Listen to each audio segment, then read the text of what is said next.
종료주일입니다. 전 세계 교회가 예수님의 고난을 앞두고 드리는 예루살렘으로 입성하시면서 그날을 기념하는 종료주일로 드립니다. 이 종료주일 하신 말씀이 오늘 이 말씀이죠. 너희가 왕이 되려고 하지 말고 섬기는 자가 되라. 높은 자리에 가지 말고 낮은 자리에 가라. 우린 자꾸 으뜸이 되려고 하잖아요. 오늘도 우리가 하나님 내 아들 좀 으뜸으로 만들어서 내 아들 앞장서 주세요. 거기에 대한 예수님의 답변이 오늘 말씀입니다. 우리 영국 속담에 이런 말이 있어요. 하루 동안 행복하려면 이발을 해라. 일주일 동안 행복하려면 여행을 하라. 한 달 동안 행복하려면 집을 사라. 1년 동안 행복하려면 결혼을 하라. 그리고 일평생 행복하려면 이웃을 섬겨라. 이 영국의 속담입니다. 어릴 때 읽었던 동화책 중에 아낌없이 주는 나무라는 아주 짧은 동화책을 소개하려고 합니다. 한 소년이 살는데 그 소년의 집 앞에 나무가 한 그루 있었어요. 커다란 나무가 한 그루 서 있는데 어릴 때는 그 나무의 가지에다 줄을 매달고 그네를 타면서 즐겁게 놀았어요. 그래서 이 나무는 어린아이에게 그네를 제공하는 놀이터를 제공해 주면서 아이와 함께 나무가 자랐습니다. 그런데 아이가 좀 자라니까 그네가 재미가 없어요. 이제는 뭐 열매가 맺혀도 좋겠다라고 생각하니까 이 나무에 열매가 맺히는 거예요. 그래서 이 아이가 이제 열매를 따르는 거면서 그네를 제공해 주던 나무가 이제는 열매를 제공해 주면서 즐거워해요. 나무가. 어느 정도 나이가 좀 크니까 나 겨울이 추워서 좀 이렇게 땔감이 필요하니까 나무가 그랬대요. 야, 나를 베어다가 땔감을 쓰렴. 그럼 방이 따뜻해질 거야. 그래서 이 아이가 나무를 베어다가 땔감을 떼서 방이 훈훈해지니까 행복해했어요. 이 아이가 나중에 커가지고 이제 땔감도 베어서 뭔가 내가 좀 사업을 하고 좀 큰 비즈니스를 해야 될 텐데 그러면 배를 타고 멀리 가야 되거든요. 뭐가 필요해요? 배가 필요하겠죠. 그때 이 나무를 그래요. 야, 내 나무를 베어다가 이렇게 손발 짜서 배를 만들어서 멀리 가서 네 원하는 대로 많이 돈을 벌어와라. 배를 만들었어요. 그 나무는 밑둥이만 남았어요. 잘라버렸습니다. 이 소년이 사업을 하려고 한동안 돌아오지 않았습니다. 그리고 오랜 세월에서 백발이 다 되어서 고향으로 다시 돌아왔습니다. 와보니까 그 나무는 온데가 떼었고 밑둥이만 남았어요. 어릴 때부터 그네가 되어지고 열매로 행복하게 해주고 또 땔감해줬던 이 나무의 밑둥이에 앉아서 가만히 바라보고 있는데 이 노인이 밑둥이를 그렇게 다니는데 이 나무는 소년을 위해서 한 일은 그저 한 일이 뭐예요? 그네가 되어서 열매로, 열매에서 땔감으로, 땔감에서는 큰 배를 만드는 송판으로, 그리고 이제는 걸타는 밑둥이가 되고 말았어요. 그런데 이 나무는 마지막에 이렇게 고백해요. 나무는 행복했습니다. 다 했어요.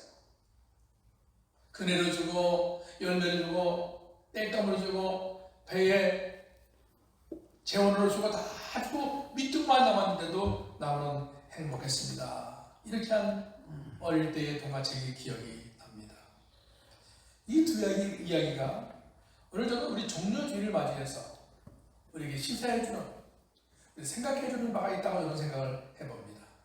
이 두 이야기는 아마 삶의 스타일, 삶의 방식에 관한 이야기겠지요. 우리는 무조건 돈 많이 벌고 잘 돼야 된다 이런 개념 속에 살고 있지만 이 두 이야기는 그것보다도 우리가 어떤 삶의 스타일을 살아야 될 것인가, 어떤 삶의 모양을 살아야 될 것인가를 우리에게 보여주고 있는 이야기입니다. 뭘 위해서 살아가야 되는지, 어떻게 해서 살아가는 것이 정말 행복인지, 내 소유만이 행복인지, 내가 쌓은 재물만이 행복인지, 아니면 내 몸을 쪼개서라도 나누어주면서 얻는 것이 행복인지를 보여주고 있습니다. 그럼 아직도 많은 사람들은 행복이 어디느냐? 이기적인 마음으로 돈 많이 벌면 되지, 부자가 되면 되지, 좋은 대학 가면 되지, 나만 잘 살면 되지 하는 이기적인 자기를 용어 속에 자기를 행복하게 한다고 믿는 사람들에게 보여주신 오늘 예수님이 오신 목적을 분명하게 보여준 말씀이 바로 오늘 이 말씀 아닌가 생각을 해봅니다. 이 세상 올 때부터 예수님이 뭐라 그랬어요? 내가 섬기러 왔더라. 우리 섬기며 살 것이고 내가 너를 뭘로 주려? 대성물로. 너의 죄로 인해서 내가 대성물로 주려고 내가 왔다. 섬기러 왔습니다. 섬김으로 사셨습니다. 섬김으로 죽으셨습니다. 예수님의 삶이었죠. 그럼 섬긴다는 말은 우리 헬라말로 디아코니아, 이 말은 봉사한다. 봉사한다. 그래서 우리가 이 디아콘이라는 말에서 집사가 아닌 디컨, 집사용으로 디컨이라, 디컨은 이 헬라말 디아코니아, 봉사하는 자리다. 그래서 집사는 봉사하는 거예요. 헌금위원으로, 예배위원으로, 안내위원으로, 찬양봉사로, 교사로, 봉사, 디아코니아. 그럼 기독교적인 행복은 내가 쌓아두는데 행복이 있는 것이 아니라 섬기는 행복이 있는 거예요. 기도로 섬깁니다. 사랑으로 섬깁니다. 오늘도 아침에 막 올라오는데 우리 이민일정이 안내석에 안내하는 목사님 감사해요. 어머니가 건강하게 태어나셨어요. 이제 집에도 오시고 식사도 잘하시고 산책도 하세요. 우리 원교들이 기도로 섬겨주셔서 너무 감사해요. 행복해한다. 우리가 뭐 물질을 보냈습니까? 의약품을 보냈습니까? 그냥 기도로 섬겼어요. 이게 우리가 해야 될 아니겠어요? 우리 이 섬기다는 이 디아코니아라는 말은 섬기는 것에 행복이 있고 섬기는 자에게 확실한 행복이 보장된다는 것을 예수님은 우리에게 보여주고 있는 것이죠. 저는 오늘 종려주의를 맞으면서 우리 두 시사성 있는 이야기를 가지고 예수님은 우리에게 무엇을 보여줬을까 생각을 해보자는데, 첫째는 이 섬김이라는 것은 억지로 아니죠. 본래적으로 자발적으로 자원해서 해야 가치가 있다는 겁니다. 의미가 있다는 겁니다. 섬김은 이유 없이 자원해야 돼요. 자발적으로 해야 돼요. 우리 교회 모든 일도 내가 일에 섬겨야지, 교회 깨끗이 하는 섬겨야지, 뭐 하는 데 섬겨야지, 찬양하도록 자발적으로 하는 것이죠. 우리 스위스의 정신분석학자, 이거 의사로 유명한 우리 폴 프루니에가 이런 말을 했어요. 우리 사람에게는 누구나 다 세 단계를 거쳐간다. 세 단계. 잘난 사람이나 못난 사람이나 가진 자나 부유하는 세 단계를 거쳤는데, 첫째가 아동기지요. 아동기. 아동기는 어린아이 시절에, 어린아이는요 최고의 행복의 소유예요. 내 손에 쥐어주면 행복해요. 그 얼굴이 쥐어주든지 하여튼 뭐든 자기가 원하는 쥐어주면 행복해요. 그래서 내 손에 쥐어주면 얼굴에 웃음도 좋은, 내 손에 뺏기면 응애함 불어버려요. 아동기죠. 두 번째는 청년기예요. 청년들은 뭘 하고 싶은 게 많이 몰라요. 이게 경험의 열망이에요. 뭔가 경험하고 싶고, 뭔가 해보고 싶고, 그것이 하다 싶더라도 경험하고 싶은 열망의 때가 우리 청년기가 되는 것이지요. 그다음에 세 번째는 우리 중년기에서 이제 장년기로서 이제는 소유도 아니고 뭐 경험하는 것이 이제는 나누는 것이죠. 내가 어른 됐으니까 어른 몫을 해야지, 아버지 몫을 해야지, 할아버지 할머니 몫을 해야지, 나눠주는 것이지. 지나고 보니까 소유했던 것도 부질없고, 내가 경험해 보려고 이렇게 저렇게 땀 흘려보는 것도 다 부질없고, 지나고 보니까 우리 이제 나이가 들어서는 인격의 열매를 가져야 되는데 그것이 나누는 것이다, 그것이 베푸는 것이다 하는 것을 알게 된 시기가 있다고 그렇게 투르미는 말을 합니다. 소년기가 지났습니다. 또 청년기가 지났습니다. 그리고 이제 중년기가 지나고 장년기가 왔습니다. 그러면 뭐예요? 우리의 진정한 행복은 소유하는 것도 아니고 경험하는 것도 아니라 나누는 것, 베푸는 것, 주는 것이 있다는 것을 우리는 아는 그런 장년기에, 또 중년기에 인격의 열망이 우리 가운데 이루어져야 된다는 것입니다. 여러분, 인격의 열망이 뭐예요? 한마디로 주는 겁니다. 베푸는 겁니다. 나누는 겁니다. 거기서 참다운 행복을 얻게 된다는 것을 우리 예수님은 우리에게 보여주셨습니다. 두 번째로는 주는 것이 우리 인생의 목적이 될 때 거기서 정말 행복함을 가질 수가 있다는 것이죠. 그 행복을 잃어버리지 않는다는 것이죠. 그 행복을 빼앗기지 않는다는 것이죠. 우리가 뭔가를 주고 그걸 통해서 뭔가 얻는다, 이것은 행복이 아니라 기브 앤 테이크죠. 내가 나한테 줬으니까 너도 나한테 줘야지. 만약에 받지 못하면서요, 괜히 소소하고 내가 괜히 줬네, 아니 저 사람이 인격이 없네 하고 무시할 수 있어요. 그냥 그건 주는 게 아니라 흥정이죠. 내가 너 줬으니까 너도 나한테 줘야 되잖아. 내가 너 가르쳤으니까 넌 내가 은사님한테 베풀어야 되잖아. 이건 흥정 아니겠어요? 여러분, 우리 기독교적인 주는 것은 흥정이 아니에요. 그냥 주는 것 자체가 목적이에요. 내가 다시 돌아오지 않아도 주는 것 자체가 하나님이 하시라고 하는 그런 말씀이시죠. 주는 목적이 뭘 위해서 얻기 위해서가 아니라 만일 주고 얻지 못하면 얼마나 억울하겠어요. 내가 널 위해서 내가 너한테 준 내가 너 그냥 주면 세상에 공짜가 어디 있어. 다 이유가 있어. 그 세상에는 공짜가 없다는 특별히 정치하는 사람들에게 외교에는 공짜가 없어요. 외교. 여러분 외교하자니까 정말 보이지 않는 전쟁이거든요. 야, 내가 이번에 네 일을 해줄게. 그러면 반드시 그것을 나중에 요구를 해요. 야, 니네 지난번에 해줬잖아. 이번에 해줘야지. 외교는 공짜가 없다고 해요. 정치에는. 여러분 보세요. 근데 우리가 뭘 얻기 위해서 줬는데 만약에 얻지 못하면 억울하죠. 배 아프죠. 화가 나죠. 아, 내가 너 그렇게 해줬는데.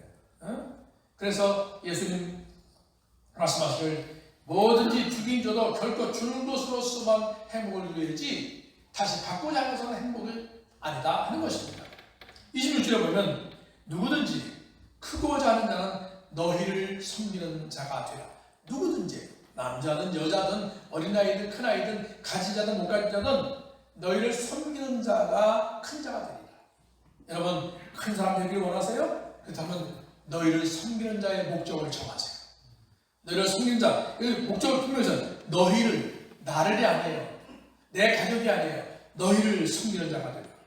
그러니까 예수님의 거룩한 의도는 바로 너희에게, 예수님의 거룩한 뜻은 바로 너희에게 내가 너에게 이것을 주려고 하는 거야. 이 귀함을 주려고 하는 거야. 이것이 나의 행복이야. 이것이 나의 기쁨이야. 예수님 말씀하시는 거예요. 주고 난 다음에 왜 난 안 주지? 내가 줬는데? 기대하지 않아요. 그냥 주는 겁니다. 기쁨, 아낌없이 주는 겁니다. 아낌없이 베풀어 주는 겁니다. 조건 없이 주는 겁니다. 생명을 주고 특별한 사랑을 주고 또 특별한 은혜를 주고 근데 우리에게 정말 특별한 걸 주시는 오지 마세요. 의롭다 하심을 주신 것이지요.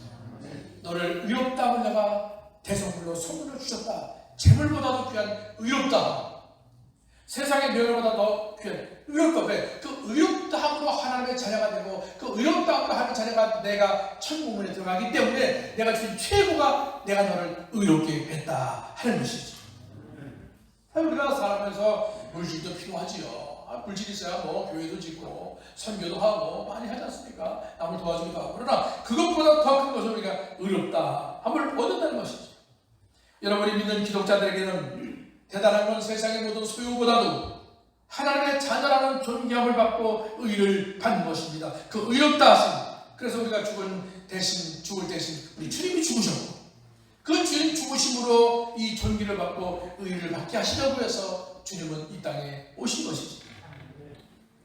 우리가 집마다 다 동일하게 하는 것 중에 하나가 가정교육을 하죠. 어린애가 태어나면 어릴 때부터 아장아장 그럴 때부터 엄마 아빠 가르쳐가면서 가정교육을 합니다. 우리가 하는 말이 3살 버릇 8까지 간다 하는 말을 하지 않습니까? 너무나 잘하는 말씀이죠. 우리 가정교육을 하고 살면서 우리 자녀들이 부모가 원하는 대로 삽니까? 원하는 대로 공부도 하고 착하게 하고 그렇지 않아요. 말처럼 그래요. 내가 속도 세게요. 힘들어요. 자녀 키우는 게 정말 세상에서 가장 큰 힘든 일 중에 하나인 것 같아요. 근데 이런 생각해 보세요. 이렇게 속색이고 할 때는 괜히 원망스러워요. 얼마나 속도 상하지 몰라. 밤에 잠을 못 자요. 분해서 속상해서 잠을 이루지 못했단 말이에요. 부모님들이. 그런데 여러분 그거 저거 떠나서 그냥 아낌없이 자녀에게 줘야 됩니다. 아낌없이 주면 아이들이 무럭무럭 자라납니다. 무럭무럭 자라납니다. 그런데 문제는 뭐냐면 주면서 어딘가 이 아이에게 내가 너희에게 주니까 너희도 나에게 해줘야 하면서 어딘가 보상을 바라는 마음을 갖는 것이 부모의 문제인 거예요. 부모의 문제인 거예요. 여러분 자녀의 효도는요. 어릴 때 방긋방긋 웃으면서 엄마를 기쁘게 해주고 그걸 효도 끝난 거예요. 그걸 효도 끝난 거예요. 세상 어디서 그런 즐거움을 얻습니까? 여러분 내 아이가 커가면서 방긋방긋 웃고 엄마 아빠 여러분 뛰어와서 안기고 그때 그 기쁨은 돈으로 바꿀 수 있습니까? 힘으로 바꿀 수 있습니까? 번세로 바꿀 수 있습니까? 아무 걸로도 못 바꿔요. 그렇잖아요. 저는 뭐 아이를 키워보지 않아서 잘 모릅니다만은 그 기쁨은 무엇으로 바꿔요? 그래서 우리 심리학자들이 말을 하기를 어린아이가 올 때 빵빵 웃고 엄마 아빠 따라줘 그걸 넣어서 이미 효도는 끝났다는 거예요. 근데 우리 너무 큰 걸 말하죠. 너 아버지도 뭐 책임져야 돼, 아빠 뭐 해줘야 돼. 그러니까 내가 키우는 거야. 안 되잖아요. 그래서 속상하죠. 어딘가 모르게 보상을 받으려고 하는 마음, 그것 때문에 부모님이 속상해하는 거지요. 야, 네가 좋은 대학 가야 아빠가 책임을 쓰지. 야, 그래도 아빠가 교회 장로고 집사인데 네가 교회 나와서 좀 열심히 성가대도 하고 해야 아빠 책임을 쓰지. 여러분, 자녀는 부모의 체면 때문에 존재하는 존재가 아니잖아요. 잘 생각해봐요. 부모의 체면 때문에 아들이 있는 거 아니고 부모의 체면 때문에 딸이 있는 거 아니잖아요. 지금 받을 체면만 얘기했지, 그 아이가 자랄 때 정말 세심하게 기도하고 관심을 가지고 믿음의 사도 도와주고 기도하고 베풀고 얼마나 했던 걸 한번 우리 부모들이랑 돌이켜봐야지. 그걸 반성해봐야죠. 그걸 안 하고 넣고 쓰니까 이제 청년수간 아빠 책임 봐서 교회 와서 성가대도 해야 되고 아빠 책임 봐서. 아니에요, 그렇잖아요. 내가 교회 자랄 때 신앙적으로 디펜스 못해줬어요. 도와주지 못했어요.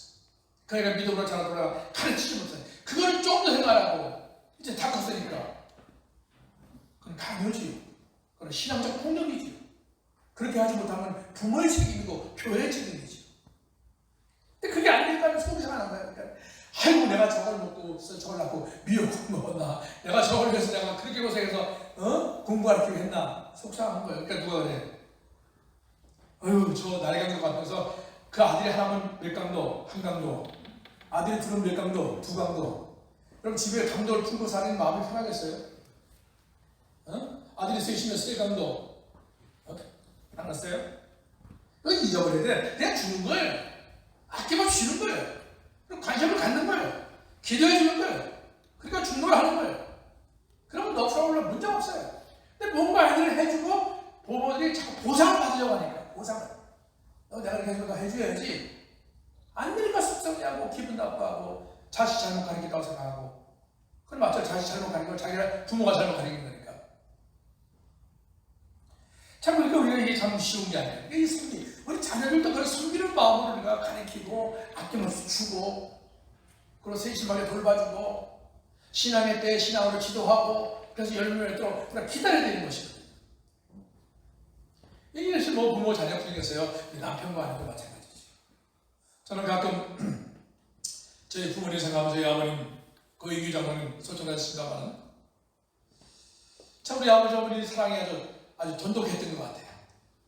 참 기도 많이 하시고. 그래서 제가 며칠 전에 그랬어요. 저희 집사람에게 우리 아버지 고인규 장로님, 우리 어머니 이정희 권사님의 최고의 기도의 응답이 뭔 줄 알아? 그랬더니 뭐니? 우리 아버지 평생 예수님 위해 살고 우리 엄마 평생 주님 위해 살고 기도한 기도의 응답이 바로 당신 만난 거야. 당신한테 만난 거야. 그랬더니 아주 행복해하더라고요. 부부의 사랑이 열매 아니겠어요? 부부의 사랑이 기도의 응답 아니겠어요? 그래서 우리 알프스타말의 김 장로님이라는 분이, 김상진 장로님, 이분은 인생의 최고의 행복이 뭐냐라고 하면 아내의 행복이에요. 그래서 커피를 나가시면서 아내 하면 행복 그래요. 우리는 건배이잖아요. 아내 행복 그래요. 여러분 한번 해보세요. 장로님 하면 행복, 권사님 행복. 한번 해볼까요? 장로님 행복. 별로 안 행복해 하시는 것 같은데 다시 한번 해볼까요? 장로님 행복, 권사님 행복, 집사님 행복, 목사님 행복.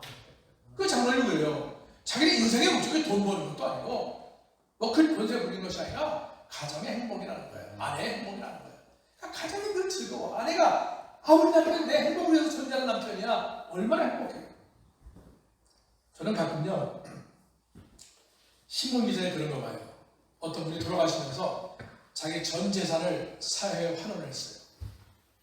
신문에 크게 나요. 아무개 기업과 아무개 뭐 이름 없는 아무개가 전 재산을 지역사회에 환원했습니다. 대성특별해요. 여러분들은 그걸 보시면 어떻게 생각하세요? 야, 대단한 분이다. 물론 대단하던데 저는 좀 다르게 생각해봐요. 저를 꼭 주거에서 내놓나? 주거에서? 아니 저는 그 기사 보면서 꼭 죽어서 내놓을 필요 있어요?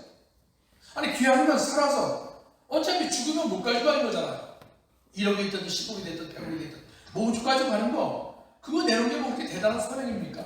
저는 그걸 부정적으로 보는 게 아니라 좀 다른 각도로 생각해보는 건데 그렇잖아요. 아니 좀 진작에 일찍 내놓지. 진작에 일찍 내놔서 필요할 때 쓰고 교회가 필요할 때 쓰고 자녀들 필요할 때 쓰고 물론 주고선 잘못 주는 경우도 있어요.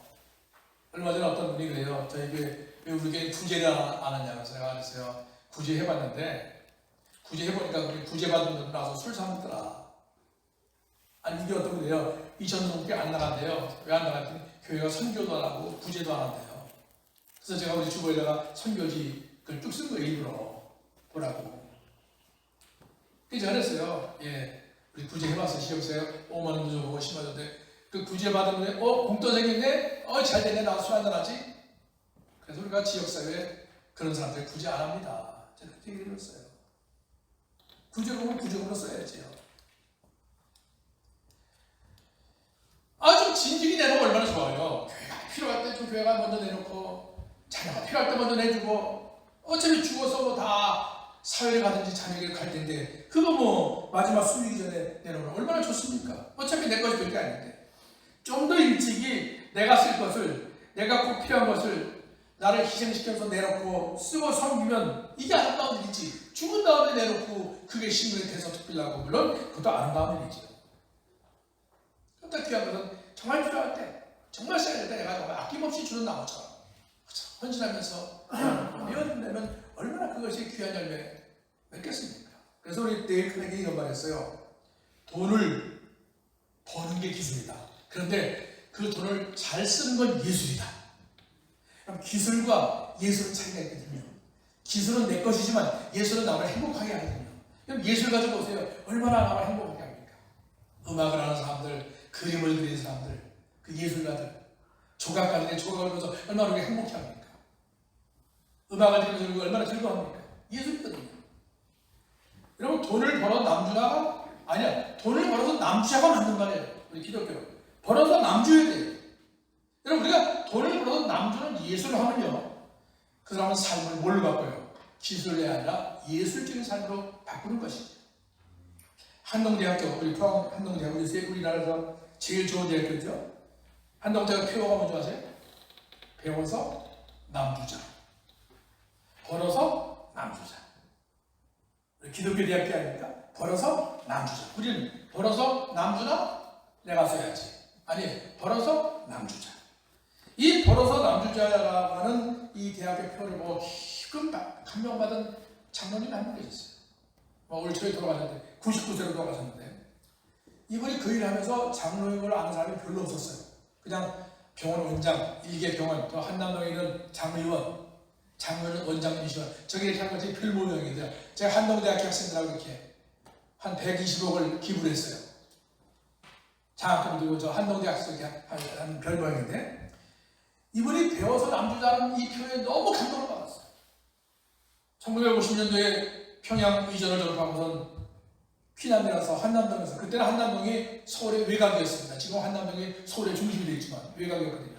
거기 이제 장의원이라는 조그만 병원을 개원해서 내과 의사로 평생을 살았어요. 그리고 예수님 잘 힘들었어요. 돈을 150개나 못하는데도 그 흔한 자가용 안 타고 다니고요. 그 부인 김모자님은 옷 뜨개질로 이렇게 떠서 옷 데입고 다닐 정도로 검소하게 살아요. 그리고 모은 돈이 한 120여 원을 모았어요. 근데 그 모은 것도 아들들도 몰랐대요. 시아들도. 그 아들은 대학교 교수고 둘째 아들은 병원 의사하고 하거든요. 몰랐대요. 그래서 이분이 배워서 남주자 하는 이 한동대학교 교훈의 말에 감동을 받고 평생 모으는 113억을 한동대학교 장학금으로 기타. 그게 바로 기다리 아저씨예요. 여러분 혹시 KBS에서 슬기로운 의사생활이라는 드라마 보셨나요? 거기에 기다리 아저씨가 나와서 그 기다리 친구들이 이 고장군 목장. 어려서는 기다리 전화하면 기다리 아저씨가 병원비 내주고 사회복지 지원해주고 그랬어요. 이분이 피난해서 혼자서 그렇게 고생해서 했는데 꿈이 뭐냐면 내가 돈 벌어서 내 떠나는 고향 황해도 사람들 황해도에다가 교회 하나 짓고 학교 짓는 게 꿈이었거든요. 근데 뭐 남북이 이렇게 분단됐으니 갈 수가 없잖아요. 그래서 내가 고향에 가지 못해서 내 꿈이 돈 벌어서 학교 짓고 교회 짓는 건데 내 고향에서 이걸 이룰 수 없으니 그래 그럼 내가 이 땅에서 해야 되겠다 하는 기도 중인데 한동대학교를 방문했다가 벌어서 남주자 배워서 남주자 하는 대학교 표라고 도전을 받은 그래 맞다. 그래서 그 한동대학교 한 250명 학생에게 해마다 장학금 주는 130여 원의 재산 기증을 했고요. 그것뿐입니까? 그 외에 어려운 형편이 있는 외국인 선교사들 목회자 자녀들 지속적으로 39명 장학금 지원해주고 유학 보내주고 하는 그런 사업을 계속 하고 있어요. 우리 지방에도 한 3년 전에 은퇴하신 신현성 목사님, 여자 목사님인데 지방에 또 나오시더니 본인 나오지 않고 이제 감찰장에 나오시더니 우리 지방에 이런 목사님 계신데 이제 이번에 은퇴하시는데 자녀들이 엄마 평생 고생하셨다고 해서 선물 주고 그동안 모아서 1억을 지방의 목회자 자녀 장학금으로 내놨습니다. 다들 깜짝 놀랐어요. 여자 목사님인 것도. 담임 목사님도 아닌 여자 목사님이 1억을 모은 돈을 가지고 자녀들이 그동안 평생 모았던 용돈, 세뱃돈 준 거 다 모았다가 1억을 채워서 지방의 어려운 교회 목회자 자녀를 공부할 때 도와주라고 장학금 내는 얼마나 감사해요. 그 주인이 이르되 잘하였도다. 착하고 충성된 종아, 내가 적은 일에 충성하였음에 내가 많은 것을 내게 맡기니 내 주인의 즐거움에 참여할지어다. 잘했다. 내가 소유를 누린 것이 아니라 기다리 아저씨가 되는 거지요. 나누는 거지요. 내가 죽어서만 된다면서 내가 살아있을 때 필요한 때에 베푸는 것이지. 올해도 그 기사가 되리라고 생각이 된다면 우리 전라북도 전주 무슨 동이 제가 기억 어느 동에는 해마다 어떤 사람이 8천만 원, 1억 1천만 원 벌써 10수년째 아직도 못 잡고 있다고 해요. 누군지. 아마 본인이 그 기사를 알게는 원치 않아서 그렇겠지만 아직도 못 잡고 있지만 해마다 그 마을에는 1억 원씩 불우유토끼 송금이 들어와서 그래서 그분이 내는 돈이 한 20여 원 채워져서 그 전주의 어려운 이웃들을 도와주고 있다는 것이죠. 얼마나 아름답습니까? 저도 가만히 생각해 보니까 빚을 많이 진 사람이 제가 신학교 다닐 때 4년 동안 OMS로부터 4년 동안 장학금을 받아서 공부를 했어요.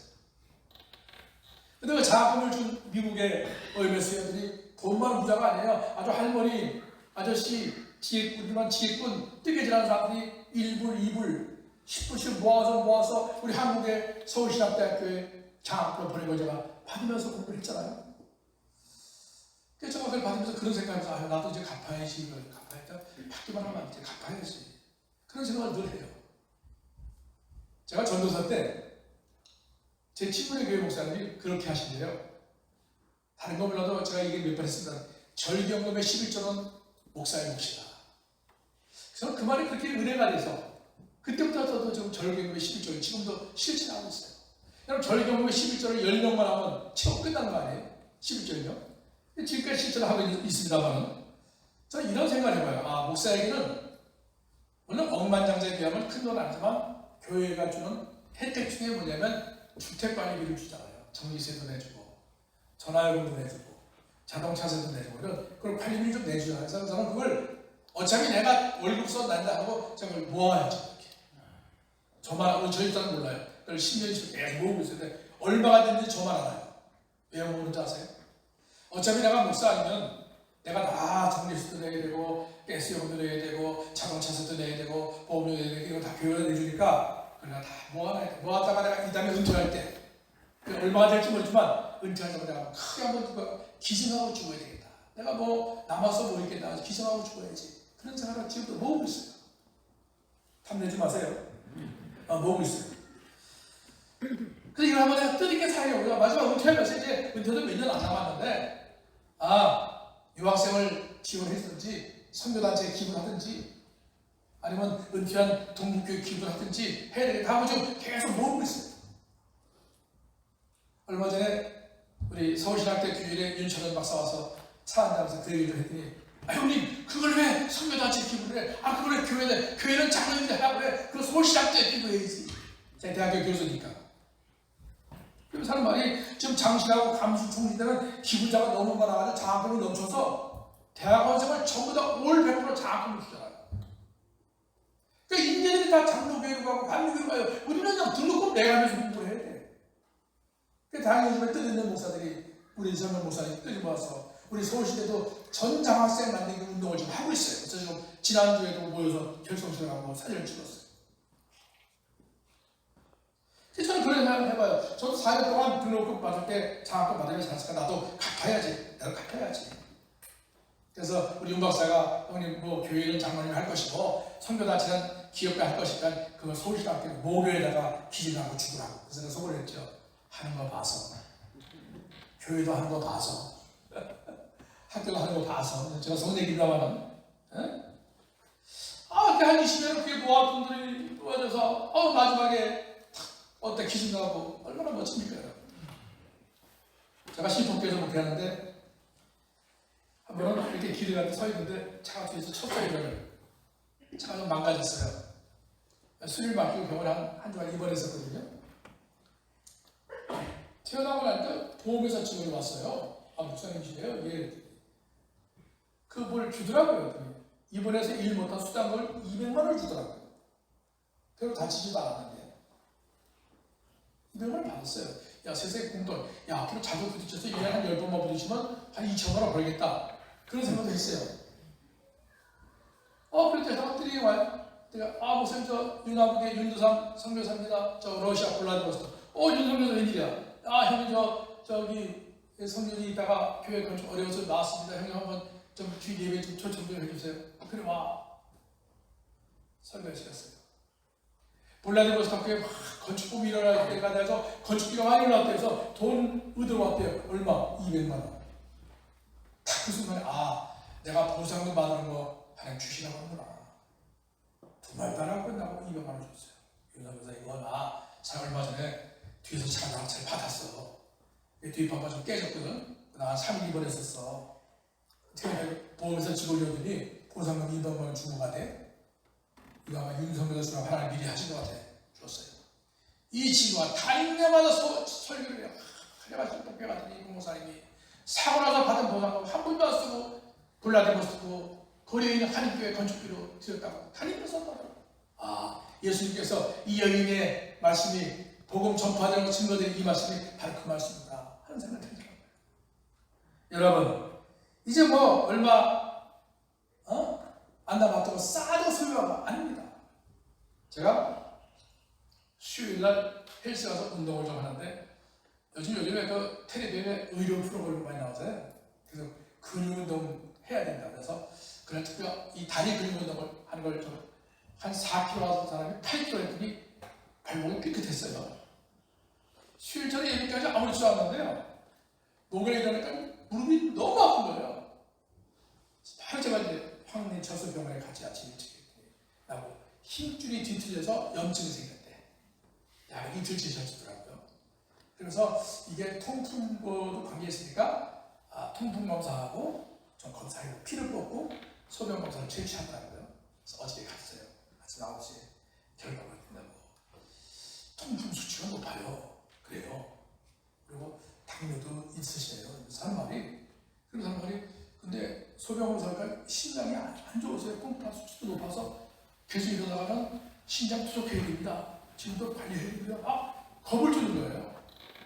그걸 짓고 나니까요. 그래서 끝나고 나 친구 병원 의사를 전화했더니 야, 너 조심해야 돼. 너 그 나이에 너 당뇨 걸리고 방광암 걸리고 심장 투석하고 골치 아픈 거야. 어저께 그 말을 듣고 나니까 하루가 머리에 있는 게 이제 내가 은퇴 몇 년 안 남았는데 마지막 발에 건강해서 은퇴하고 치더라고 가손 잡고 여행하면서 여행 다니고 즐겁게 살아야 될 텐데 내가 아파서 심장 투석하고 누워있으면 뭐가 돼? 무슨 소리 있어요? 아무 소용 없어요. 건강할 때 힘 있을 때 가지고 있는 거 있지도 않고 가지고 있는 거 싸움으로 자랑하면 뭔 소용이 있습니까? 있을 때 건강할 때 주고 필요할 때 주고 죽은 다음에 대서특필하는 것보다는 필요할 때 나눠주고 베풀 주고 이거 정말 우리가 해야지 하는 마음이 들어요. 사도행전 20장 35절 주 예수께서 친히 말씀하신 바 주는 것이 받는 것보다 복이 있다 하심을 기억하라 하셨잖아요. 사랑하는 성도 여러분, 오늘 종려 주일을 보내면서 우리 주님을 주로 고백할 뿐만 아니라 그를 따르고 그를 본받고 그를 배워야 되는데 특별히 주님께서 구주 되신 주님께서 어떻게 살았는지 어떻게 죽었는지 어떻게 행복했는지를 하면서 우리는 배워야 됩니다. 그 말씀이 내가 곧 길이요 진리요 생명이라고 말씀하셨습니다. 나로 말미암은 자는 아버지 올 자가 없다고 하셨습니다. 그래서 하신 말씀이 내가 너희를 섬기러 왔다 그랬습니다. 너희를 목적이 분명하지요. 너희를 섬기러 왔다. 우리 세상을 섬겨야 됩니다. 우리 사회를 섬겨야 됩니다. 이 지역을 섬겨야 됩니다. 이 민족을 섬겨야 됩니다. 이 세계 열방을 섬겨야 됩니다. 그래서 우리의 목적이 되면 행복해집니다. 소유해서 행복한 것이 아니라 열매를 따먹어서 행복한 것이 아니라 배를 타서 사업가도 행복한 것이 아니라 내 목적이 분명해지면 행복해지는 것이죠. 너희를 위하여 섬기러 왔다 하신 주님의 목적을 생각하면서 요한복음 4장 12절에 보면 내가 진실로 너희에게 이르노니 하늘에 미리 땅에 떨어져 죽지 아니하면 하늘 그대로 있고 죽으면 많은 열매를 맺느니라. 하나님 말씀 이번 종료주를 맞이해서 주님 나도 아낌없이 주는 나무처럼 섬기고 너희를 섬기고 이웃을 섬기고 지역을 섬기고 이 나라와 세계 열방을 섬기는 종료주일 종료의 그리스도인 되게 하여 주옵소서. 기도하는 여러분 되시기를 주님의 이름으로 축원합니다.